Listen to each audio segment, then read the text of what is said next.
प्रिय विद्यार्थियों नमस्कार।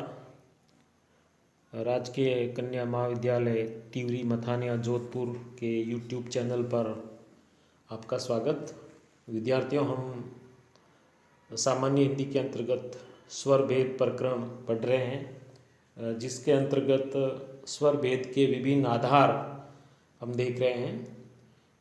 आज इसी कड़ी में शेष रहे दो और आधार क्रम संख्या 8 और 9 के बारे में पढ़ेंगे। तो शुरू करते हैं। 8वां आधार है वो है जीवा की ऊंचाई या मुखाकृति के आधार पर स्वर।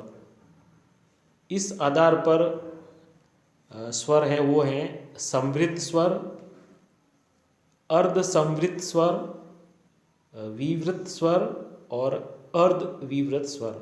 अर्थात जीवा की ऊंचाई या मुखाकृति के आधार पर स्वर भेद है वो हैं 4। पहला है संवृत स्वर या उच्च स्वर भी कहते हैं। तो बोलने पर मुंह सबसे कम खुलता है और जीवा का विवृत भाग स्वर के उच्चारण के समय अधिकतम ऊंचाई पर होता है। यानी कि जब हम इन स्वरों का उच्चारण करते हैं तो जीवा का वह भाग जो इनके उच्चारण के लिए हम प्रयुक्त करते हैं, उच्चारण के समय वो अधिकतम ऊंचाई पर होते हैं। संवृत का मतलब होता है घिरा हुआ। तो संवृत स्वर है वो बोलने पर मुंह सबसे कम खुलता है, वो स्वर संवृत स्वर होते हैं। जैसे ई, ऊ, और री, ये 5 स्वर है वो संवृत स्वर है। दूसरा इसका आधार भेद है वो है अर्ध संवृत स्वर।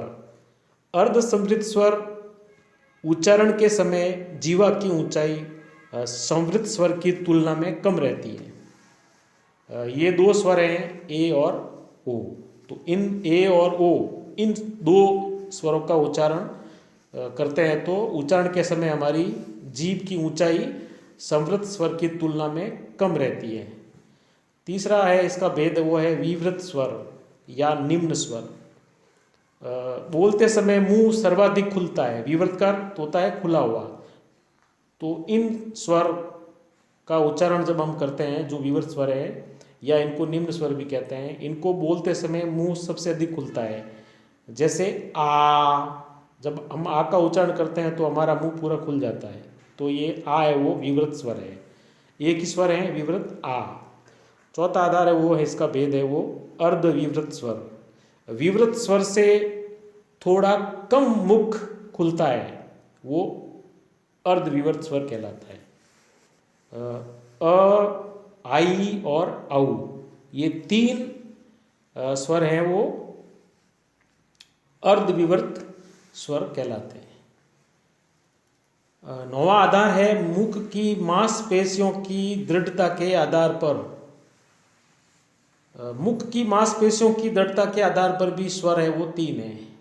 शिथिल स्वर, कठोर या दृढ़ स्वर और मध्यम स्वर। शिथिल स्वर वे स्वर हैं उच्चारण के समय मुंह की मांसपेशियों में जब कम तनाव या कसाव रहता है तो वे शिथिल स्वर कहलाते हैं।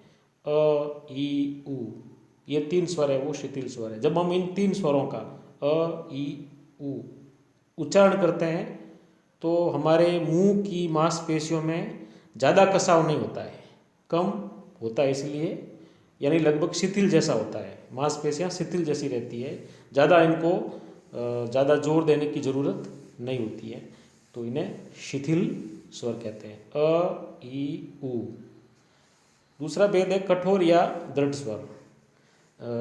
इसका कठोर का अर्थ होता है जब हम इनका उच्चारण करते हैं तो अधिक तनाव या दृढ़ता रहती है।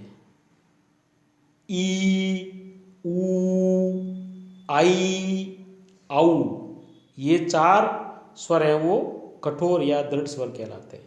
अब इनका जब उच्चारण करते हैं तो शिथिल स्वरों की तुलना में इनमें अधिक दृढ़ता या तनाव रहता है, यानी हमारे मुख की मांसपेशियों को थोड़ा अधिक श्रम करना पड़ता है। शिथिल स्वर की तुलना में अधिक, इसलिए इनको कठोर या दृढ़ स्वर कहते हैं। तीसरा इसका जो भेद है वो है मध्यम स्वर। मध्यम जिसमें हल्की दृढ़ता, दो स्वर हैं ए और ओ। तो इस प्रकार मुख की मांसपेशियों की दृढ़ता के आधार पर स्वर तीन हो गए, शिथिल स्वर, मध्यम स्वर और कठोर या दृढ़ स्वर। उसके बाद में हम दो चीज़ें इसमें विशेष और देखते हैं। एक तो है ग्रहित स्वर या ग्रहित स्वन भी कहते हैं। स्वन का मतलब होता है ध्वनि ओ, यानी कि आ जो स्वर है उसके ऊपर एक अर्ध चंद्र की मात्रा के रूप में, अर्ध चंद्र बिंदु जिसे कह सकते हैं, इसमें बिंदु नहीं है, सिर्फ अर्ध चंद्री है। ये अंग्रेजी शब्दों के उच्चारण में प्रयुक्त होता है, जैसे कि कॉलेज, ऑफिस।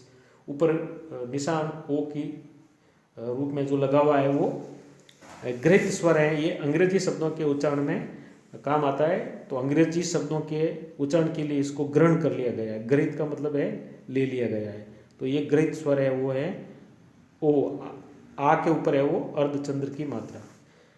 एक बात इसमें और अपन देखते हैं वो है अर्ध स्वर। अर्ध स्वर का मतलब है आधे स्वर और आधे व्यंजन, यानी आधे स्वर भी हैं और आधे व्यंजन भी है। ये दो हैं, य और व। य और व इसलिए अर्ध स्वर है और अर्ध व्यंजन है क्योंकि य है इसका उच्चारण ई से विकसित है। जहाँ से हम ई बोलते हैं लगभग वहीं से य बोला जाता है। ई य आप बोल के देख सकते हो, इसलिए य है वो अर्ध स्वर है। उसी प्रकार व का उच्चारण ऊ की तरह होता है, यानी ये ऊ से विकसित व्यंजन है। तो व ऊ दोनों को बोलते समय अपने होठों पर जोर पड़ता है, तो इनका उच्चारण स्थान एक जैसा होता है। तो ये ऊ से विकसित है व। तो य और व ये अर्ध स्वर या अर्ध व्यंजन कहलाता है, यानी कि ये आधे स्वर भी हैं और आधे व्यंजन भी है। तो विद्यार्थियों, आज हमने स्वर भेद के जितने भी आधार हैं 9 आधार पढ़ लिए हैं। अगले वीडियो में हम व्यंजन भेद के बारे में पढ़ेंगे। तो आप चैनल से जुड़े रहें। धन्यवाद।